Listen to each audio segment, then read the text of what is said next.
నమస్తే, welcome to reflection news. నేను Sharma. Trump మహాశయుడు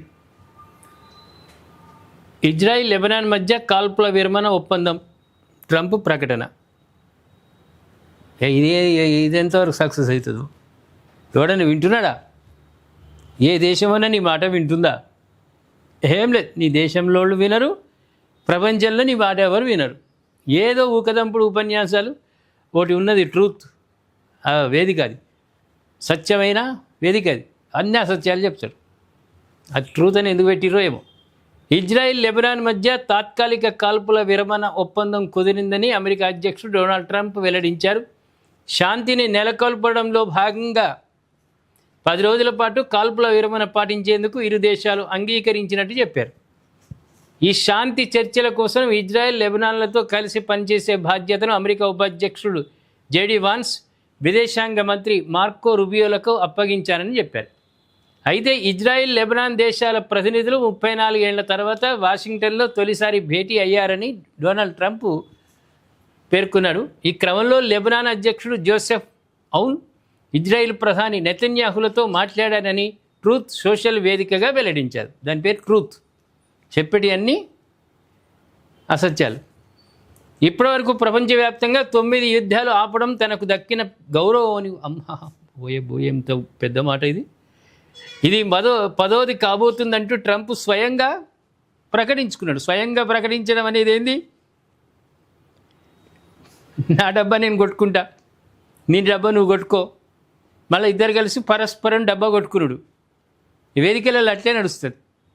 ఇవాళ సన్మానం గ్రహీత చాలా గొప్పవాడు, పెద్ద త్యాగ పురుషుడు. ఒకవేళ కవచకుండలాలు ఉంటే ఎన్నడో తీసిచ్చు, అవి లేక పాపం ఆగిండు అని వాడు కొడతాడు మైక్లా. మళ్ళీ వాళ్ళు వేస్తాడు కదా సన్మాన గ్రహీత, వీడు అన్ని ముచ్చట్లు మెచ్చుకున్నాడు కదా, మళ్ళీ వాడిని మెచ్చుకుంటుంటాడు వీడు. మళ్ళీ ఇద్దరు కలిసి వాడికో డబ్బా కొట్టుకున్నాడు అని, వాళ్ళ డబ్బా వాళ్ళు కొట్టుకొని మళ్ళీ పరస్పర డబ్బాలు కొట్టుకున్నాడు అనేది. ఇది సొంత డబ్బా, ఇది సొంత డబ్బా కొట్టుకుంటున్నాడు. 9 యుద్ధాలు ఆపిండట మహాశయుడు. 9 యుద్ధాలు ఆపిండు. ఇది 10వది కాబోతుందంటూ ట్రంప్ స్వయంగా ప్రకటించుకోవడం గమనార్హం. సిగ్గుచేటు. నువ్వు చెప్పుకుంటావురా? ప్రపంచం చెప్పాలి. ట్రంప్ మహాశయుడు చాలా గొప్పవాడు. నోబెల్ శాంతి బహుమతి ఇప్పుడు సూట్ కేసులలో లాక్ చేసి పెట్టున్నది, ఈయన పేరు మీద రాసింది. మేము ప్రకటిస్తాం.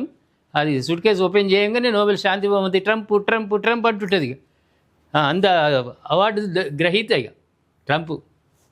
వీడు మొత్తం సర్వనాశం చేసి పడేసిండు అమెరికాను, భ్రష్టు పట్టించిండు. భయపడుతున్నారు ట్రంప్ కళలోకి వస్తే, స్వప్నంలోకి వస్తే అమెరికా వాళ్ళు గజ్జున వణుకుతున్నారు. అట్లా చేసిండు, ఆ దేశాన్ని ఆగమాగం చేసి పడేసిండు, దివాలా తీయించిండు, ఆర్థిక వ్యవస్థ అంతా సర్వనాశం చేసిండు.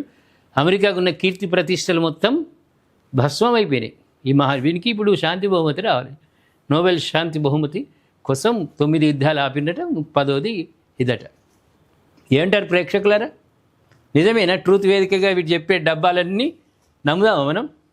వీనికి నోబెల్ శాంతి బహుమతికి గ్రహీతకు అర్హుడేనా వీడేమన్నా? ట్రంప్ అర్హతలు ఉన్నాయా?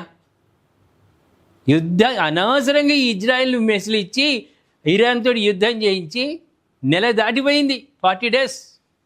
ఇప్పటికీ భయపడతలేదు. అన్ని లక్షల మంది సైన్యం హార్మోజ్ జలసంధిలు ఉన్నా ఇరాన్ భయపడతలేదు.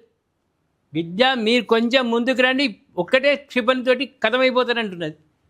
అంత ధైర్యంగా ఉన్నది. వెనక నుంచేమో వీడు కాలు పట్టుకుంటున్నాడు ఇరాన్ది. నువ్వు సరెండరా? ఎందుకైతే సరెండర్ అయితే పిల్లి, అదేమన్నా పులి కాబట్టి సరెండర్ అయితే లేదు. మళ్ళీ మన భారత్కు ఇరాన్ నుంచి రాబట్టే ఎగుమతులు, రష్యా నుంచి వచ్చేసరికి ఇంకా వానికి కళ్ళు మండినాయి. మొన్న ఆయన ఆపుతున్నా, పోవద్దు అన్నట్టు కండిషన్ పెట్టి మంట వీనికి. ఇండియా అంటే కళ్ళు మంట.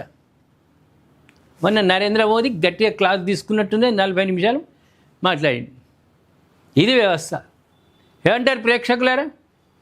నోబెల్ శాంతి బహుమతికి అర్హుడైనా కాదా? యుద్ధోన్మాది. ఇప్పుడు ఇజ్రాయిల్ లెబనాన్ మధ్యలో ఒప్పందం కుదిరిందట, శాంతి ఒప్పందం. అది వాస్తవమేనా?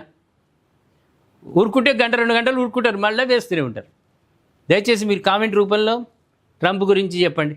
సబ్స్క్రైబ్ చేసుకోండి, షేర్ చేయండి.